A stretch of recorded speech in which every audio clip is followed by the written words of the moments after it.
Welcome back, everybody, to another episode of Caravan of Garbage, where we're looking at a bunch of classic movies. Where we're looking at a bunch of movies that were meant to be classic movies for Disney, but they became massive classic Disney bombs that bombed really hard. You're really leaning heavily on classic there. You don't like it? I mean, if you don't like it, you can go. Wait, you can't go. If you put the option on the table, here I go. Mason's twin brother, what are you doing here? I'm here to say he quit forever. Are you also quitting? Yes. Oh, no! And as far as we know, we don't have any more brothers. So, please leave a like for the Lone Ranger 2013. It's a classic character, you might say. Yes, I would say that, yeah. And he's related to another classic character we've talked about before, because he's the grand uncle of the Green Hornet, That's right. So in this movie, the Green Hornet is the son of the little kid. Yeah. Yeah. That makes sense, I guess. But not the little kid in the framing story. No. Because this movie That's a different little kid. has a completely unnecessary framing in like story, the I think. 30s with It's in the 30s. We're not around in the 30s. I don't care for this. What's the point of this? I thought that kid was going to be revealed to be somebody important, like Batman. But he wasn't Batman. He couldn't be, for legal reasons, he couldn't be Batman. Because it's like, remember the old times? And it's like, this is the old times. Right? What are you doing? Yeah. Yeah, man. This kid should have been in the 2010s. I agree. It's a dusty one, though. I give this movie that. Dusty, all right. Yeah. It's also the most Pirates-inspired effort so far. Because for years, Disney were trying to find their next Pirates of the Caribbean franchise. That's right. And they never did. Yet. We're yet to see how Tron Ares goes at the box office. That's right. We're recording this at the beginning of 2024. That's right. And we have a good feeling about Tron Ares, starring Jared Leto, alleged pedophile. Famously cancelled guy. Speaking of, just to get this out of the way. This movie stars two cancelled guys. That's right. Now, Johnny Depp is like the patron saint of divorced dads, and he has a bunch of defenders for some reason. So you can relate to him. We're friends on Twitter. That's not true. It's interesting that, like, it's not just the whole, the recent court case. There's, like, a string of other things where you could be like, yeah, he's awful. Yeah. So here's a list of stuff. Yep. And if you're like, well, actually, I think it was proven that... We're talking about another thing. Whatever thing you have in mind that you think he's innocent of, or you think we're too harsh on him, or actually we're jealous of his success, we're talking about another thing. I'm friends with him on Twitter. You haven't even considered this thing we're talking about. That's right. Anyway, he's still getting work. Yeah, exactly. Don't worry about it. Don't worry about it. But it's interesting because there's no Army Hammer defenders. And I think it's because he didn't get famous enough before he was cancelled. Oh, maybe I think that's that's true. what's happened here. But does this movie, bringing these two blokes together, these two icons of classic Disney cinema, do you think there is enough chemistry to like carry this movie? So, see, I didn't see this movie at the time. No? Neither of these men were cancelled at the time, right? No. And I kind of think, I'm like, okay, Lone Ranger, don't mind the idea of it, like a Western from Loved time to the time. Green Hornet. I just didn't see it. And is it because I'm like, is Johnny Depp Native American or is he not Native American? Mason, I've got so much information about that. We'll talk about it later. But I didn't see it at the time. But I'll tell you what, I think the chemistry's pretty good. Yeah. And I think... there's some very good action sequences in this. I completely agree. Yeah. Well, this is, of course, is directed by Gore Verbinski, who did the first three Pirates movies. It's produced by him and also Jerry Bruckheimer, who also produced the Pirates of the Caribbean movies. Lightning striking a tree by a highway. That's right. Jerry Bruckheimer. It's Hoo-ah! It's got a Hans Zimmer score who composed all the Pirates of the Caribbean movies except for the first one. It's also got a lot of silliness and swinging about and a big dumb hat. This was also the era where the Johnny Depp mandate was big stupid hat. Mad Hatter, Willy Wonka, Secret Window, and I guess it's funny that he feeds his little bird. And what was his hat in Secret Window? He had a big wide-brimmed hat, Mason. Did he? And he was the murderer the whole time. There's the ending to Secret Window, everybody. Wow! Yeah, you should have got on that. It was in like 2004. It's not my fault. You should have got on that Secret Window ledge, like us. We're a couple of real ledge heads. It's true. This is all right, this movie. I agree. And I do think it does have a spectacular ending action sequence. Agreed. For real, legit, 100%. Up there with no cap, Mason. Whoa. That's what Johnny Depp said to me on Twitter. We're friends. But he loves caps and hats. Yeah, I know, which is so weird. Yeah. Maybe it's a fan account. But even then, they wouldn't say no cap, would they? I think it's the Absolutely real not. Johnny Depp. Anyway, yeah, I would say, look, the two big action sequences in this, they're both train sequences. Yeah. So if you don't like train sequences... I like train Yeah, sequences. I'll tell you this also, James. I'll tell you this for real. I'm ready. I reckon maybe one of the reasons that people didn't watch this Yeah. is because just conceptually kind of hokey. Yeah. The whole thing. But if you take either of these action sequences, the big train action sequences, the one at the start, one at the end, and you replace the Lone Ranger and Tonto yawn with Zorro. Batman and Robin or Zorro. Captain America and the Winter Soldier. Zorro. Stop saying Zorro. You put in two cool guys. Yeah, Zorro and his friend Little Zorro. Exactly. Yeah. Robin and the Winter Soldier. Robert and Zorro. Robin and Bucky, but it's like Kid Bucky. Yeah. And then but you have to tweak the tone a little bit so it's more like Less dusty. less dusty and less like, what are we doing? Whoa, and more like professionals doing a job. Yeah. People will be like, these are really cool. Yeah. You know what I mean? The score helps as well. Yeah. Which I want to talk about. So the story of the Lone Ranger is he's a masked lawman and he has a noble Native American sidekick. How you saying that? Lawman. Lawman? Lawman. Lawman. Okay. What do you say, lawman? Like Logan Lawman. Like Logan Lawman. Lawman? Lawman. He's a lawman. Yeah, he's a lawman. I'll quit again. I'll do it. But the original plot was supposed to focus on more supernatural elements and Native American mysticism, and there's a bit of that in here, but it's more kind of vague. It was going to have werewolves, and I think this also makes sense because if you're doing the Pirates formula, there's always a supernatural element to those movies. Yes. They're not just pirates, it's pirates and zombies and pirates and a big squid-faced man and whatever. I would be willing to bet a bunch of money there is a Lone Ranger comic book Yeah. where he fights werewolves. Because silver bullets, Sure. you know what I mean? Well, exactly.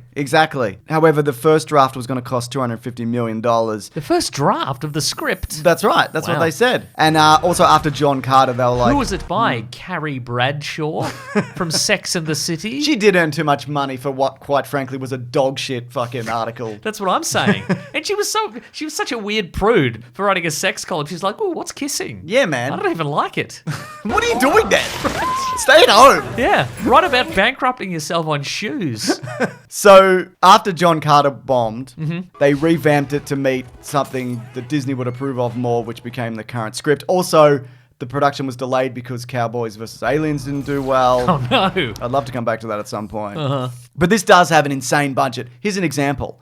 Armie Hammer recalled that the production budget was so extravagant that when needing to coach Tom Wilkinson on how to flip his pocket watch and chain, the world's best yo-yo expert was flown in to teach him and continued to be on call during filming. That's some What does that happen, like twice maybe? That's some old school filmmaking. Oh, though. isn't it just? Yeah. Yeah. Also, don't kiss your dead brother's wife. Just a note that I've got. So the Lone Ranger, he gets set up at the start. He's a nerd. He's a lawyer from the city. He is a nerd, isn't he? With his fancy suit and his white collar. Yeah. And his haircut and his teeth. I don't want to shoot this man. You should shoot him. You should shoot him straight Shoot him up. straight away. You would have solved all these problems. Your brother would still be alive. Yep. You wouldn't have to be the Lone Ranger. You don't have to hang out with Johnny Depp. He doesn't have to hang out with you. That's good for both of you, really. It's perfect. You won't have to meet Helena Bonham Carter and she's missing a leg because the bad guy ate her leg, and then you'll be like, that gives me an idea for real life. It's just occurred to me.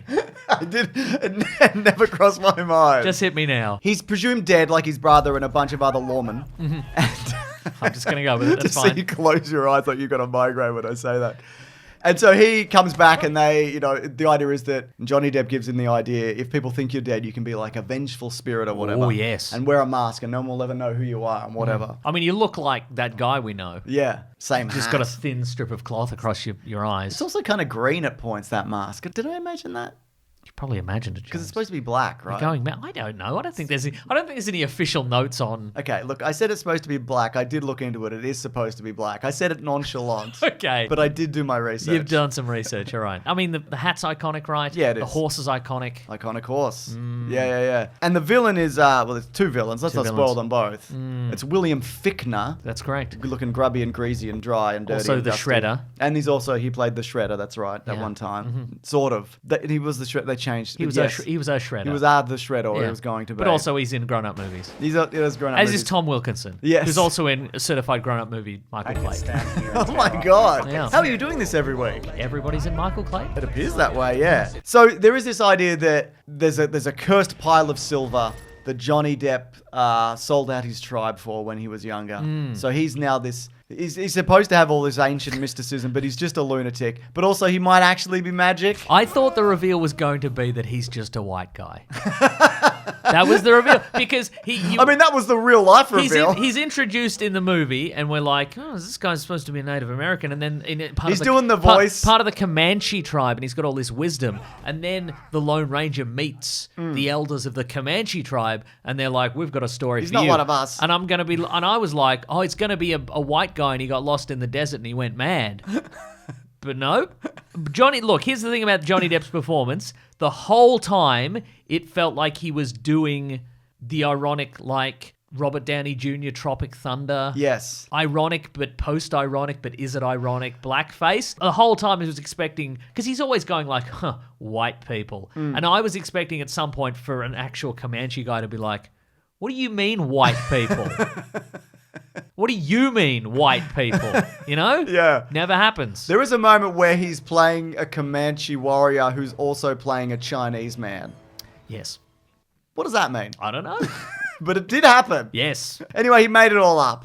Or he didn't. And the magic is real. And curses are real. And the Lone Ranger can't really be shot. There's that layer. We mentioned it before. Yeah. But the bookends of this movie is that it's the 1930s and a little kid is in a sort of a fun fair exhibition. A fun fair exhibition about the Old West.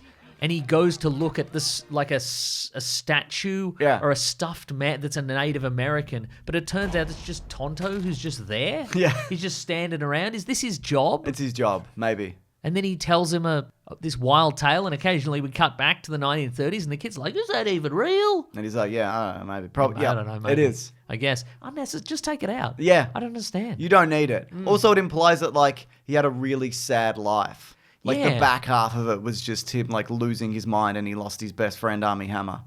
Which is okay. That's all right, though. It's all right. Oh, Mason. Yes. It's time for his famous segment. It's Meso's Minigun Minute. Oh. This minigun is used to kill a bunch of Native Americans in a real throwaway moment, but later it gets whipped around and then it shoots through all the white men where they're sitting and they're all fine. Gave some real Keanu Reeves on the helicopter in The Matrix. Oh, yeah. Because it's just whipping through a train. Rat-a-tat-a-tat. It's not a minigun, though, is it? No, it's a, what's it called? Gatling gun? Gatling gun. Which is the gun that John Gatling invented to end all wars. Great job, buddy. You've done it again. 0 out of 10, Whoa. John Gatling. And that's for Jonah Hex as well. I think we already did that one, but that also there's William Fichtner has that Jonah Hex vibe, doesn't he? He does. He's got the little lip thing. Yeah. I don't think a cleft palate inherently makes you evil. Well, I don't know. It might. I'm just saying, looking at this movie, a movie we like. I mean, if this is the only movie you've seen, I guess you could. But it's not a cleft palate because he doesn't have it in the flashback sequences. Oh, that's a good point. So it's a scar, I think. It's a man cleft palate. Exactly. It's a palate cleft by man. Correct. Also, his brother Tom Wilkinson is the villain. Shock of all shocks. Who knew? Correct. Everybody, obviously. And I've seen Michael Clayton. Yeah, we've seen it. They've been doing Silver stuff together for decades now. And Hi-Ho Silver and whatever, that horse. Correct. The horse is fun. Crazy Good horse. horse stuff in general.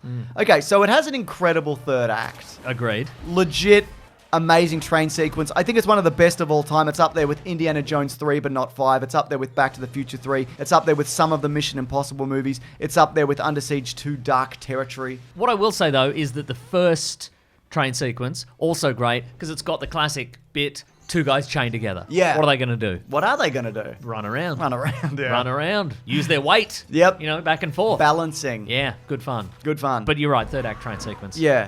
And having the William Tell Overture play, that's a fun piece of music for this man. You do say that, but I also think No? it's again, I like the William Tell Overture. It's a little bit hokey. I love it. I think they should have got Skrillex to do a remix. A dubstep remix. It also has Johnny Depp's favorite thing, and he does this as Jack Sparrow a lot, just balancing on things and running about. Balancing on a ladder. He loves it. Balancing on a train. Yeah. For that sequence, they built like a bunch of tracks. One of them was a huge oval-shaped track in New Mexico, so they could just loop it. Other times when there's the tree sequences, they put them on the back of semi-trailers so they can run one next to the other, and it looks really good because a lot of it is real. Like a lot of the crashing stuff, you know, the bit where the train slides towards them at one point, like that's real. Yep. There's a reason why this made No, it didn't make so much money. There's a reason why it cost so much money. There's a reason some people like this. Yes. But nobody's paid money to see it. I would also say I don't think there's a very spectacular train death in one of the Zorro movies. Yeah, Zorro's incredible. The William Fichtner death in this, Not as good. not as good. Yeah, it felt like he could have come back or been alive at the end for a little bit yeah. or something. Yeah. Just shoot him. Just shoot him. So many opportunities. Shoot him 2.5 hours ago. Exactly.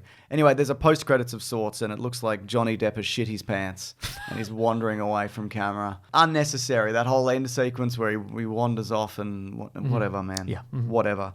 Anyways, it's time for the Lone Riviera. This is good. Trivia section of the show. Todd McDaniels, a linguist of the Comanche Nation College, commented favorably on Johnny Depp's attempt to speak Comanche, a language with only 23 to 30 living native speakers. The words were there, the pronunciation was shaky, but adequate. What do you think of that? I mean, good on. What do you think of this? Good on everyone. What do you think of this? Okay, all right. Johnny Depp has stated that he believes he has Native American ancestry. I mean, I knew this because I googled. Okay, is Johnny Depp? Okay. I said, okay, is Johnny Depp Native American or what? No. He said it's from his great-grandmother, and he said that he considered the role a personal attempt to try and right the wrongs of the past, in reference to the portrayals of Native American culture in the media. So yeah, I guess it's not the worst portrayal that we've seen. Greetings, noble spirit horse. I'm guessing. Right, yeah. I haven't Considering seen them all. We've only seen this movie, so I guess so. Critics, though, within the Native American community have labelled Depp a pretendian, Uh-oh. a term used to describe individuals who falsely or inadequately claim Native heritage. Makes sense. Yeah, there's no evidence that he is Native American. There's evidence to the contrary. He's in that movie, Dead Man. The Jim Jarmusch movie. Okay. Is that the one that didn't come out? No, that came out. Because there was one... It's coming out on Criterion. Great. But he's not Native American in that. He did make a movie in the late 90s where he plays a Native American that was never released because it screened at like Cannes and everyone hated it. So Dead Man's from 1995, Jim Jarmusch. William Blake, an accountant, is on the run. Later, he meets a man who calls himself Nobody, who eventually leads him on the path of spirituality. That's good. But he's not Native American. That must be where he got his Native But American he's got heritage. he puts paint on his face. So I guess in the world of Hollywood, people are like, well, that counts. I believe so. Also, Depp's portrayal of Tonto in The Lone Ranger led him to naming his rock band Tonto's Giant Nuts. Great, good. Great. Also, Johnny Depp was 2 hours late for the script read-through because he wanted to read in full makeup and costume. That's annoying. Yeah, didn't have to do that. It's 2 hours of everybody else's time. Shades of, that guy we like. He's going to be great in Tron Ares. Yeah. Jared Leto. That guy we like. Quentin Tarantino actually named this movie as one of his 10 favourite films of 2013. Wow. It's probably not one of my 10 favourite movies of 2013. I couldn't do it off the top of my head. Do you like Iron Man 3 more? Ooh. That's also got James Badge Dale. It does, that's true. He's the guy. He's the He's guy the that gets guy, shot yes. all the way through the chest. I don't love Iron Man 3. No. But that's more of a disappointment. This is more like surprising that there's something in it that I like. Yeah. Do you know what I mean? How do you compare those two things? You say one's better. You do. Tarantino, though, don't you reckon he seems like the kind of guy who would like do a line of cocaine and then name every Lone Ranger guest star from the original series? Absolutely he would, So yes. it doesn't surprise me that he loves this kind of thing. Yeah. Also, you mentioned it, but the Lone Ranger is related to Green Hornet, and Tom Wilkinson is in both movies. Oh, that's right. That's right. He loves being in a movie. He loves... Not now. He loved it. He loved it, RIP. We loved it. We love seeing him in it. Michael Clayton. Will there be a Michael Clayton connection next week? I'll find one. On a budget of probably $250 million. It's a lot. This made 260.5. But of course, as you said, they brought in that yo-yo guy. They probably brought in a railroad guy to just look at the stuff and go, yep, pretty good. They did use real railroad guys for this, so bet they did, yeah. My goodness. In September of 2014, studio president Alan Bergman was asked at a conference if Disney had been able to partially recoup its losses from this film and also John Carter. Of Mars. No, through subsequent release windows or other monetization methods. And he responded, I'm going to answer that question honestly and tell you no. It didn't get that much better. We did lose that much money on those movies. See, because that's the thing as well. Like, back in the olden times, Yeah. you didn't have to make back all the money No. of one movie. What would happen is they would make a bunch of movies, some Yep. low-budget movies and some big-budget movies, and overall, they made some money. Some of the low-budget movies would be big hits, and some of the big-budget movies wouldn't be, and Yep. they'd just be like, this is fine. But now it's just like, this is a big bomb. This sucks. I'm sorry. And I'm only I'm sorry. I'm only sorry. Who's this? Alan Bergman. All right. I'm okay. only sorry because I got caught. Yeah. So we ask us at the end of every week, do you consider this a spectacular waste of time and or money? Not my money. True, but of Disney's money. Like, going into this afterwards, we're like, I wish I didn't watch that. No. This is my favorite of the three we've watched so far. Yeah, And that's an incredible thing to say. And this has some great swinging around on a train. I agree. Swinging around in and around a train. Yeah. You know what I mean? Absolutely. Good movie. Not overall. Movie. Movie with some good bits in it. Agree. More memorable bits. Yeah, there is more memorable stuff. Anyways, do you want to hint towards next week? Yes.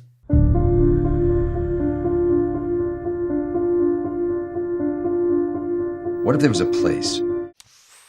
I mean, I could change it if you're not happy with it, basically. Nah, let's do Tomorrowland. Let's do it. We have to do it eventually. Do we? Yes. Okay. We have to do every movie. We have to do every movie that people are like, whoa, you know, This. of this movie of this kind. Because Yeah, when yeah. we run out of these, we have to do like Bicycle Thieves and stuff. Oh, yeah. You know, movies that are about things. Old movies that are about things. What are you talking about? Right? Nothing's about anything. Things just happen in movies and people go from A to B and they Yeah. go, where'd you get that? Eventually, we're going to have to start doing the Before trilogy, you know? Oh my God. Anyways, thank you so much to Ben for the edit, who did this entirely by himself. He needs everybody to know that Lawrence didn't help at all. Thank you, Ben. This is a solo effort. And also, don't we have something called BigSandwich.co? You better believe we do. Early videos go there. We do movie commentaries. We do video game let's plays. We do bonus podcasts. We also have a podcast. It's called The Weekly Planet, where we talk movies and comics and TV shows. It's got its own YouTube channel. It's on Spotify, Apple, and all the different things if you wanted to find it and have a look at it and talk movie the news of the week and then a movie. That's crazy. And we look forward to seeing you next week for a movie that I don't want to watch. Well, you're going to have to. Yeah, I'm going to have to. You could just pretend. No, because I don't remember it enough to pretend. Yeah, that's how they get you, isn't it? Yeah. That's how they get that view. It's true. All right, thanks everyone. Grab that gem, you guys. We'll see you next week. Bye.